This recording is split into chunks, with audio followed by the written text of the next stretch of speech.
સમગ્ર ભારત દેશ સમગ્ર ગુજરાતને મારું સિદ્ધપુર આજે મોંઘવારીના ખપ્પરમાં ભરાઈ રહ્યું છે।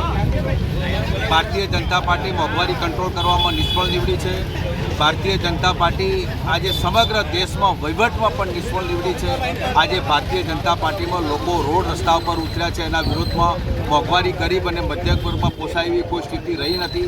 આવકની જે મર્યાદાઓ જે હતી એમાં પેટ્રોલ ડીઝલમાં ભાવ વધારો કરીને લોકોના ખિસ્સા આજે ભારતીય જનતા પાર્ટી ખાલી કરી રહી છે। જીએસટીના મુદ્દા ઉપર પણ ભારતીય જનતા પાર્ટી લોકોના ખિસ્સા ખાલી કરી રહી છે। આજે લોકોને રાહત આલવાની જગ્યાઓ પર લોકો અનેક મુદ્દાઓ પરથી આ સરકાર પૈસા ખંખેરવાનું કામ કરી રહી છે। એટલા માટે એના વિરુદ્ધમાં અમે સિદ્ધપુર તાલુકા કોંગ્રેસ સમિતિના પ્રમુખ સન્માનીય અમિતભાઈ અને જિલ્લા કોંગ્રેસ સમિતિના પ્રમુખ સમગ્ર અમારી ટીમ દશરથભાઈ સહિત આજે ધરણા ધરવા ઉપર બેઠા છે। સિદ્ધપુરમાં આવવાવાળા સમયની અંદર હજી ધરણા ધરવા પડશે।